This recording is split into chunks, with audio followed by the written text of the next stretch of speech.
നമസ്കാരം. സെൻട്രൽ മാഗസിൻ്റെ പുതിയ ലക്കത്തിലേക്ക് എല്ലാവർക്കും ഒരിക്കൽ കൂടി സ്വാഗതം. നമ്മളിൽ പലരുടെയും ഒരു ദിവസത്തിൻ്റെ ഉന്മേഷം തുടങ്ങുന്നത് ഒരു കപ്പിൽ നിന്നാണല്ലേ.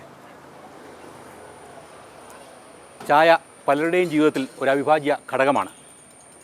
സാമൂഹിക ബന്ധത്തിലേക്കുള്ള ഒരു ഉപകരണം, ആതിഥ്യമര്യാദയുടെ പ്രതീകം, വേഗമേറിയ ലോകത്ത് ധ്യാനം പോലെ ഒരു ചായ. ചായ പലർക്കും പലതാണ്. പലരുണ്ടാകുന്ന ചായയും വ്യത്യസ്തമാണ്. ഇവിടെ കൊച്ചിയിൽ രാജ്യാന്തര തേയില സമ്മേളനത്തിനെത്തിയ വിദഗ്ധർ സെൻട്രൽ മാഗസിനോട് ചായ വിശേഷങ്ങൾ പങ്കുവെക്കുകയാണ്.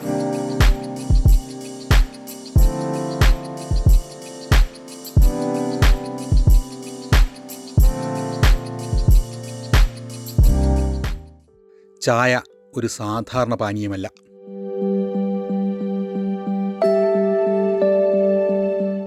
അത്യന്തം ലളിതമായ പാചകഘടനയിൽ ഒതുങ്ങി നിൽക്കുമ്പോഴും സങ്കീർണമായ സാംസ്കാരിക സാമൂഹിക ഇടപെടലും വ്യക്തിപരമായ കൊടുക്കൽ വാങ്ങലുകളും ചായ ഒരേ സമയം പ്രാവർത്തികമാക്കുന്നു.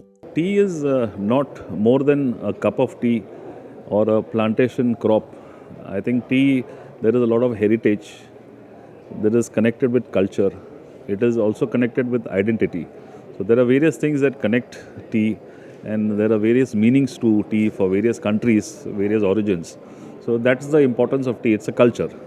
സംഭാഷണത്തിനും ബന്ധത്തിനുമുള്ള സൗമ്യമായ സാന്നിധ്യമായി രണ്ട് വ്യക്തികൾക്കിടയിൽ ചായ ഒരു കണ്ണിയാവുന്നു.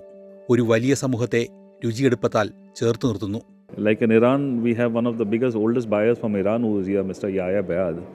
So he is telling that as children, they are given tea more than that, they drink more tea than they drink water. So the children are taught to drink black tea, and they feel that is good for health in Iran. And so these are different cultures. So this is a culture, a heritage that comes, traditions that are followed. മനസമാധാനം, ഐക്യം, പരസ്പര ബഹുമാനം, ആത്മീയവും ശാരീരികവുമായ ഉണർവ്, ആചാരപരമായ ചിട്ടകൾ, ചായ ലോകമാകമാനം അതിരുകളില്ലാത്ത സാമ്രാജ്യം സൃഷ്ടിച്ചു. തേയില തിളപ്പിച്ചുണ്ടാക്കുന്ന പാനീയമാണ് ചായ എന്നറിയാത്തവരില്ല. നൂറ്റാണ്ടുകളുടെ ചരിത്രവും വൈവിധ്യവും ഇഴചേർന്ന മിശ്രിതമാണ് ചായ. എന്നാൽ ഇപ്പോൾ മാറിയ ലോകത്ത് ചായയുടെ പ്രൗഢി നിലനിർത്താൻ തേയില ഉൽപ്പാദിപ്പിച്ചാൽ മാത്രം പോരാ, മികച്ച ഗുണനിലവാരം ഉറപ്പുവരുത്തണം.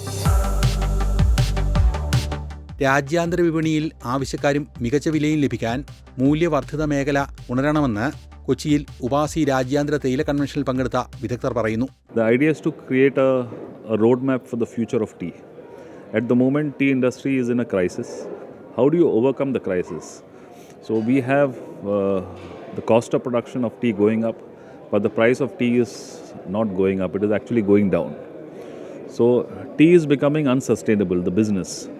And we are giving more than 1.2 million workers are working in this industry, tea industry, who are surviving. And it is the backbone of the rural economy. So for the survival of tea, for the sustainability of tea plantations, what needs to be done? So that is a discussion that is taking place. മൂല്യവർദ്ധിത ഉൽപ്പന്നങ്ങൾ ഉണ്ടാക്കുക മാത്രമാണ് പുതിയ വിപണികൾ കണ്ടെത്താനുള്ള വഴി. മാത്രമല്ല, പുതുതലമുറയെ ചായയിലേക്ക് ആകർഷിക്കാൻ വൈവിധ്യങ്ങൾ കൊണ്ടുവരിക തന്നെ ചെയ്യണം. പണ്ടത്തെ കാലത്തെ പോലെ അല്ലാതെ യങ് ജനറേഷൻ ഇപ്പോൾ ടീയിലേക്ക് പോകുന്നില്ല. They are attracted with other beverages. അപ്പോൾ അതിനെ അട്രാക്റ്റ് ചെയ്യാൻ വേണ്ടിയിട്ട് അതിൻ്റെ ഹെൽത്ത് ബെനിഫിറ്റ്സ് എല്ലാം കൂടി പറഞ്ഞു കൊടുക്കാനും എന്തെങ്കിലും വെറൈറ്റി, പുതിയ വെറൈറ്റി ടീ നമുക്ക് ഉണ്ടാക്കിയാൽ അതിന് ഇൻ്റർനാഷണൽ മാർക്കറ്റ് കിട്ടാൻ വേണ്ടിയിട്ടാണ് ഇത് ചെയ്തുകൊണ്ടിരിക്കുന്നത്. പുതിയ speciality tea like white tea, ഊലോങ് tea and green tea, ഇതൊക്കെ പുതിയ ജനറേഷൻ ഇതാണ്. അതിൻ്റെ ഹെൽത്ത് ബെനിഫിറ്റ്സ് നമുക്ക് യങ് ജനറേഷന് പറഞ്ഞു കൊടുക്കുക. അതുകൊണ്ട് നമ്മുടെ ടീ ഇമ്പോർട്ട് അല്ലെങ്കിൽ quality of Indian tea can be improve. തേയിലയുടെയും ചായയുടെയും വേരുകൾ BC 2737 വരെ നീണ്ടുകിടക്കുന്നു. ചൈനയിൽ ഷെന്നൂങ് രാജഭരണം നടത്തുന്ന കാലത്താണ് ചായ ആരെയും അറിയിക്കാതെ കടന്നുവരുന്നത്. രാജസേവകൻ ചൂടുവെള്ളം തിളപ്പിക്കുന്നതിനിടയിൽ എങ്ങു നിന്നോ പറന്നു വന്ന ഇലകൾ അതിൽ വീണു. ഇത് സേവകന്റെ ശ്രദ്ധയിൽപ്പെട്ടിരുന്നില്ല. ഒരൽപ്പം കയ്പുണ്ടെങ്കിലും രാജാവ് ആ പാനീയത്തിന്റെ നിറവും രുചിയും ആസ്വദിച്ചു. തൽപരകക്ഷിയായ രാജാവ് കൂടുതൽ പഠനങ്ങൾ നടത്തി. അങ്ങനെ ചായ നിലവിൽ വന്നതായി കഥകൾ പറയുന്നു. രാജകീയ പാനീയമായ തേയിലയ്ക്ക് പിന്നീട് ചൈനയിൽ ദേശീയതലത്തിൽ അംഗീകാരം ലഭിക്കുകയും ദേശീയ പാനീയമായി തന്നെ പ്രഖ്യാപിക്കപ്പെടുകയും ചെയ്തു. ജപ്പാനിലും ചായ ആചാരപരമായ ചടങ്ങുകളുടെ ഭാഗമായി പുരാതന കാലം മുതൽ ജീവിതത്തിൻ്റെ ഭാഗമായി. സെൻ ആരാധനാക്രമങ്ങളുടെ ഭാഗമായി ചായ ഒരു വിശുദ്ധ പാനീയ പദവിയിൽ എത്തിച്ചേർന്നു. ബ്രിട്ടീഷ് രാജ്യങ്ങളിൽ ചാൾസ് രണ്ടാമൻ്റെ പോർച്ചുഗീസ് രാജകുമാരി കാതറീനുമായുള്ള വിവാഹത്തിന് ശേഷമാണ് ചായ ആ സമൂഹത്തിൽ ഇടം പിടിച്ചത്. രാജകുമാരിക്ക് ചായയോടുള്ള ആസക്തി രാജ്യത്തെ സമ്പന്നർക്കിടയിൽ ചായയുടെ പ്രചാരണത്തിന് ഇടയാക്കി. ബ്രിട്ടീഷുകാർ വഴിയാണ് പിന്നീട് ലോകമാകമാനം ചായ പ്രചരിപ്പിക്കപ്പെട്ടത്. അങ്ങനെ ഇവിടെ ആസാമിലും ബംഗാളിലും നീലഗിരിയിലും ചായ എത്തി. 1824ഓടെ ഇന്ത്യയിൽ വിപണനയോഗ്യമായ തേയിലയുടെ പ്രാഥമിക കൃഷി തുടങ്ങി. പിന്നീട് 1858 ബ്രിട്ടീഷ് സർക്കാർ ഈസ്റ്റ് ഇന്ത്യ കമ്പനിയിൽ നിന്ന് ഇന്ത്യയിലേക്കുള്ള അധികാരം ഏറ്റെടുക്കുകയും തേയില കൃഷി പ്രോത്സാഹിപ്പിക്കുന്നതിനായി വേണ്ട നടപടികൾ എടുക്കുകയും ചെയ്തു. ഇതിൻ്റെ ഭാഗമായി മറ്റ് സംസ്ഥാനങ്ങളിലേക്കും തേയില കൃഷി വ്യാപിച്ചു. 1888 ലോകത്തിൽ ഏറ്റവും കൂടുതൽ തേയില കയറ്റുമതി നടക്കുന്ന രാഷ്ട്രമായി ബ്രിട്ടീഷ് ഇന്ത്യ മാറി.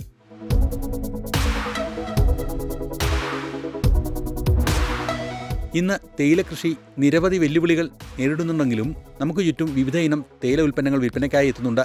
Black tea, green tea, masala tea, ice tea എന്നിങ്ങനെ പലതരത്തിലും രുചിയിലും രൂപത്തിലും വ്യത്യാസപ്പെട്ട് തേയില ലഭ്യമാണ്. പൊടിയായും ടീ ബാഗായും കൊമ്പൂച്ചയായും കമ്പോളത്തിലേക്ക് തേയില ഉൽപ്പന്നങ്ങൾ എത്തുന്നു. Most of the companies, they are looking to add value instead of just selling tea as black tea. So we are looking at various inventions where we look at specialty teas, flavored teas, adding flavor to it, giving a different taste profile. So today the consumer is having a wide variety of choice as per his taste. So for example, flavored teas we have masala, ginger, lemon. And specialty teas, we have very high-end specialty teas which we call silver tips and white tea. കാലാവസ്ഥാ വ്യതിയാനവും മണ്ണിൻ്റെ ഘടനയിൽ വന്ന മാറ്റങ്ങളും കീടങ്ങളും തേയില വ്യവസായത്തിന് വലിയ ഭീഷണിയാവുന്നുണ്ട്. അത് കാലാവസ്ഥ ഇപ്പോൾ ചേഞ്ച് ചെയ്ത് ഈ വ്യത്യാസം വരുന്നതെന്ന് പറഞ്ഞാൽ മഴയും അതിൻ്റെ വെയിൽ കാലത്തുള്ള ഇത് ഒത്തിരി വ്യത്യാസമുണ്ട്. നമ്മളിപ്പോൾ 12 മാസം ടീ കൾട്ടിവേറ്റ് ചെയ്യുന്നത് സൗത്ത് ഇന്ത്യയിൽ. നോർത്ത് ഇന്ത്യയിൽ വരുമ്പോൾ 9 മാസമേ ടീ കൾട്ടിവേഷൻ ഉള്ളത്. ഒരു 3 മാസം ദർ ഇസ് എ ഡാർമൻസി. അപ്പോൾ ഇവിടെ ഈ 12 മാസം ടീ കൾട്ടിവേറ്റ് ചെയ്യുമ്പോൾ നമുക്കൊരു വെൽ ഡിസ്ട്രിബ്യൂട്ടഡ് റെയിൻഫാൾ ഇല്ലെങ്കിൽ ഇത് നമ്മുടെ ഗ്രോത്ത് ആൻഡ് ക്വാളിറ്റിയെ അഫക്റ്റ് ചെയ്യും. ഇപ്പോൾ കണ്ടിന്യൂസ് മഴയാണെങ്കിൽ നമുക്ക് വെയിലില്ലാതെ വരുമ്പം അതിൻ്റെ ഫോട്ടോസിന്തറ്റിക് ആക്ടിവിറ്റി കാണില്ല, അതിൻ്റെ ക്വാളിറ്റി കുറയും. അതുമല്ലാതെ ഈ ഇതിൻ്റെ മാറ്റം കൊണ്ട് ഒത്തിരി പെസ്റ്റ് ആൻഡ് ഡിസീസസ് പുതിയതായിട്ട് വരുന്നുണ്ട്. അപ്പോൾ അതിനെ കൺട്രോൾ ചെയ്യാനായിട്ട് നമുക്ക് കെമിക്കൽ അല്ലാതെ നോൺ കെമിക്കൽ കൺട്രോൾ സ്ട്രാറ്റജീസ് ഉപ്പാസി നമ്മൾ ചെയ്യുന്നുണ്ട്. അപ്പോൾ അതിൻ്റെ പെസ്റ്റിസൈഡ് ലോഡ് കുറയ്ക്കാൻ വേണ്ടിയിട്ട്. കൊളുന്തു നുള്ളുന്നത് മുതൽ പാക്കിംഗ് വരെ പലതരം യന്ത്രങ്ങൾ പ്ലാന്റേഷൻ മേഖലയിൽ വന്നു കഴിഞ്ഞു. തേയില ഫാക്ടറികൾക്ക് വേണ്ട സംസ്കരണ യന്ത്രങ്ങൾക്ക് 1.25 കോടി രൂപ മുതൽ വിലയുണ്ട്. ക്ലൈമാറ്റിക് ചേഞ്ചസ് കാരണം ക്രോപ്പും പ്രൊഡക്ഷനും കുറയും. ബിക്കോസ് പെസ്റ്റ് ആൻഡ് ഡിസീസ് കൂടും, അല്ലെങ്കിൽ മഴ കൂടുതലാണ്, വെയിൽ കുറവാണ്, അപ്പോൾ ഗ്രോത്ത് വളർച്ച ഉണ്ടാവില്ല. അപ്പോൾ ക്ലൈമാറ്റിക് പ്രോബ്ലംസ് കാരണം you have a drop in production. പക്ഷേ to attract youngsters, the younger generation, you have to appeal to them. Your product has to be premiumized. They have to feel cool or look good or feel good having a cup of tea.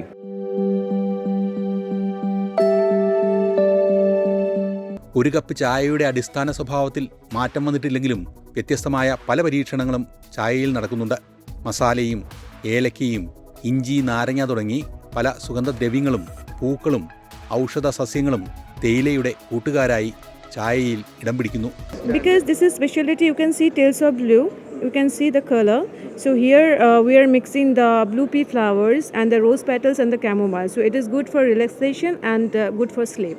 So it's for in the taste depend on the changes, not for changes like for all the generation, because now it's tea for youths. We run the drive, so all the teas are for them only, right? And you can see 4 spice masti, that is masala. Like you can take these with milk and without milk also. Then rose nectar is like some people love the flavor tea. So you can see the floral and flavor together. That is like black tea with rose petals, but all are naturals. ഇഞ്ചിപ്പുല്ല്, കൂവളം, കറുവപ്പട്ട, മല്ലി, ചെമ്പരത്തി ചായ പലരുമായി കൂട്ടുകൂടി രുചിഭേദങ്ങളുടെ പുതിയ താളക്രമം സൃഷ്ടിക്കുന്നു. Where the tea comes from,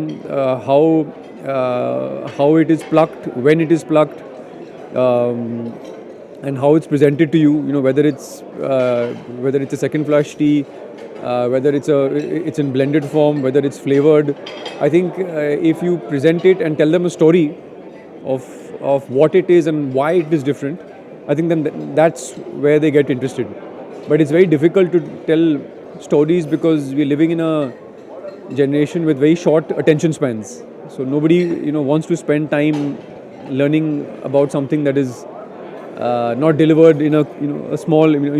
We only have a few seconds of attention. Then you're moving on to the next thing. വിദഗ്ധ tea ടേസ്റ്റർമാർക്ക് ചായയുടെ രുചി രേഖപ്പെടുത്താൻ അടിസ്ഥാന നിയമങ്ങളുണ്ടെങ്കിലും രുചി പലർക്കും വ്യക്തിപരമായ കാര്യം തന്നെയാണ്. We do a lot of Assam teas, and Assam has a unique flavor called what we term as RJ, which is raspberry jam. So it comes from certain parts of the year when the weather is just right, and the clones or the bushes from that bring out this flavor. And it's like somebody mixing a teaspoon of jam in the tea. So it's a very unique taste that you can pick up from the cups. So that is something that I would prefer. But normally in terms of tea, I think personally I prefer a blend of some Assam, a bit of Darjeeling, etc. And it depends on the mood. കൊച്ചിയിലെ രാജ്യാന്തര തേയില കൺവെൻഷന്റെ ഭാഗമായി നടക്കുന്ന പ്രദർശനത്തിൽ special മൂല്യവർദ്ധിത തേയിലകളുടെ നീണ്ട നിരയുണ്ട്. പ്രത്യേക രീതിയിൽ ഓരോ കൊളുന്തായി തിരഞ്ഞെടുത്ത് സംസ്കരിച്ചുണ്ടാക്കുന്നതാണ് വൈറ്റ് ടീ. തിളച്ച വെള്ളത്തിൽ ഈ തേയിലയിട്ടാൽ നിറം മാറില്ല. So these are the specialty teas. It's made out from special clone, special tea bush. From there we are taking the leaf and manufacturing it. These are the very costly teas, and we are having different type of processing also. We'll get only little quantity and we'll making it. It's a very nice tea. These are all more antioxidant teas also.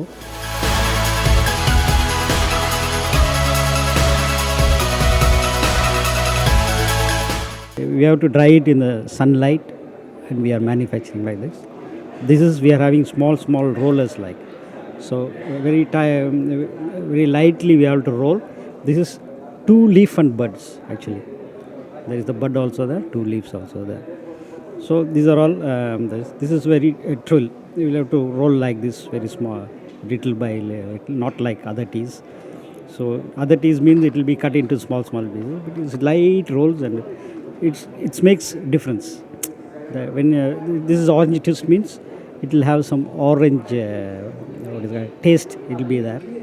And these are the trill trees, green trill, black trill, or very light teas. ആവശ്യത്തേക്കാൾ കൂടുതൽ തേയില ഉൽപ്പാദിപ്പിക്കുന്നതിനാൽ ഇതൊരു ഉപഭോക്തൃ വിപണിയാണ്. Indian തേയിലയുടെ ഇരട്ടിയിലേറെ വില കെനിയയും ശ്രീലങ്കയും പോലുള്ള രാജ്യങ്ങൾക്ക് കിട്ടുന്നുണ്ട്. മൂല്യവർദ്ധിത ഉൽപ്പന്നങ്ങൾ ഉണ്ടാക്കുക മാത്രമാണ് വില കൂടുതൽ കിട്ടാനുള്ള പോംവഴി. ചായ തിളപ്പിക്കുന്നത് സിമ്പിൾ പണിയാണെന്ന് തോന്നുമെങ്കിലും പലർക്കും ചായ തിളപ്പിക്കാൻ അറിയില്ല എന്നതാണ് സത്യം. ചായ ഉണ്ടാക്കുന്നതെന്ന് പറഞ്ഞാൽ നമ്മളിപ്പം സൗത്ത് ഇന്ത്യയിൽ എവിടെ പോയാലും ചായ കിട്ടും. അത് പാലും പഞ്ചസാര ഇതെല്ലാം ഇട്ട് മിക്സ് ചെയ്ത ഒരു പാനീയമാണ് നമ്മൾ കുടിക്കുന്നത്. ശരിക്കും പറഞ്ഞാൽ അതിൻ്റെ ഹെൽത്ത് ബെനിഫിറ്റ്സ് കിട്ടണമെങ്കിൽ നിങ്ങൾ ഒരു ബ്ലാക്ക് ടീ തന്നെ കുടിക്കണം. ആ ബ്ലാക്ക് ടീ ഉണ്ടാക്കുന്നതെന്ന് പറഞ്ഞാൽ നമ്മളൊരു 5 ഗ്രാം തേയില എടുത്തിട്ട് അതൊരു ബോയിലിംഗ് വാട്ടർ അതിലിട്ടിട്ട് ക്ലോസ് ചെയ്തിട്ട് മൂടി വെച്ച് 5 മിനിറ്റ് കഴിഞ്ഞിട്ട് നമുക്കത് എടുക്കണം. തേയിലപ്പൊടി ഇട്ടിട്ട് അത് മൊത്തം ബോയിൽ ചെയ്തുകൊണ്ടിരിക്കാൻ പാടില്ല. അതുകൊണ്ടാണ് അതിൻ്റെ ടേസ്റ്റ് കിട്ടാറുള്ളത്. വെള്ളം തിളപ്പിച്ച ശേഷം മാറ്റിവെച്ച് അതിലേക്ക് തേയിലപ്പൊടി ഇടണം. ഇട്ട ശേഷം ഉടൻ തന്നെ ഒരടപ്പ് കൊണ്ട് അത് മൂടണം. 3-4 മിനിറ്റ് കഴിഞ്ഞ് അതെടുത്ത് അരിച്ചു കുടിക്കാം. ചായ തിളപ്പിക്കുമ്പോൾ പഞ്ചസാര ഒപ്പമിടരുത്.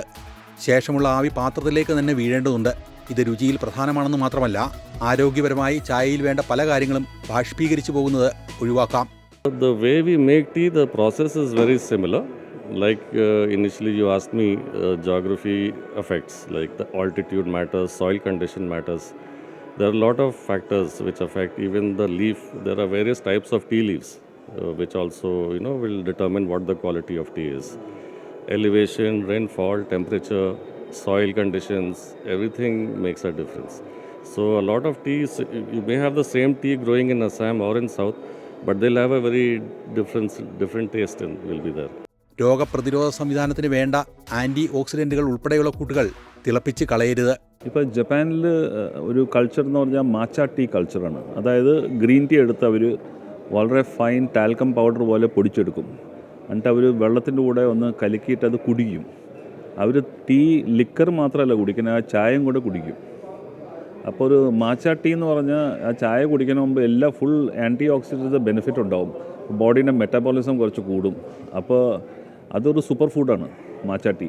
അതുപോലെ ഓരോരോ കൾച്ചേഴ്സിൽ you have different places in China has oolong tea, they have puer tea, പിന്നെ green tea is number 1 in China. And now black tea consumption is growing in China. So India needs to look at areas where consumption is growing in China, in Ghana, in Africa, in Saudi Arabia, in Iraq. So these are new markets for India to get into. പരമ്പരാഗതമായ പല രീതികളിലും ലോകമെമ്പാടും ചായ പകരുന്നു. ജപ്പാനിലും ചൈനയിലും പേർഷ്യയിലും ഉണ്ടായിരുന്ന പരമ്പരാഗതമായ രീതികൾ ഇപ്പോഴും പലരും പിന്തുടരുന്നു. For me, I think there are some Chinese green teas that are exceptional, and they're also high elevation and very finely plucked. And I think that for me is very unique. You don't get that sort of tea in India as such. And there are a lot of variations even in their black tea. With their oolong, there's a different flavor, there's a different aftertaste when you drink it. So the first sip that you have will give you a certain taste, but then there's an aftertaste where it gets a little sweeter. So there are different kinds, and I think it's good to explore the various types and then kind of finalize what you like and when you would like to have it with. So in the mornings I prefer to drink a milk tea. ഇന്ത്യയിൽ തന്നെ സമാവറിലാണ് കാശ്മീരിലും രാജസ്ഥാനിലുമെല്ലാം ചായ തിളപ്പിക്കുന്നത്.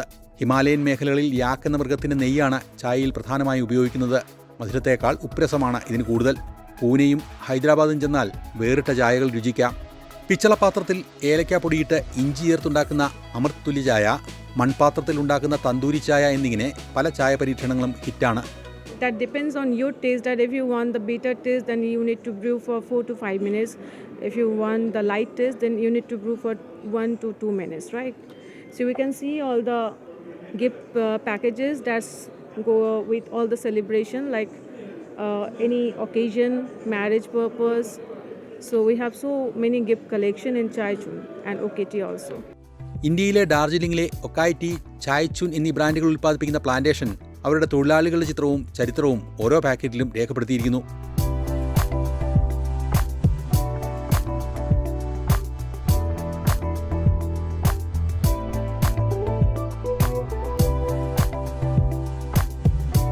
The first flowers, the second flowers, the moonlight. So every tea has its own history. So we are representing both the brand, OKT and Chaichun. എന്തായാലും ചായയുടെ ലോകം ഒരു കപ്പിൽ തുടങ്ങി അവിടെ അവസാനിക്കുന്ന ഒന്നല്ല. സമ്പന്നമായ പൈതൃകവും വൈവിധ്യം നിറഞ്ഞ രുചിഭേദങ്ങളും കാലത്തിനനുസരിച്ചുള്ള കൂട്ടുകെട്ടുകളും ചായയെ വിസ്മയകരമായ ഒരു പാനീയമാക്കി മാറ്റുന്നു.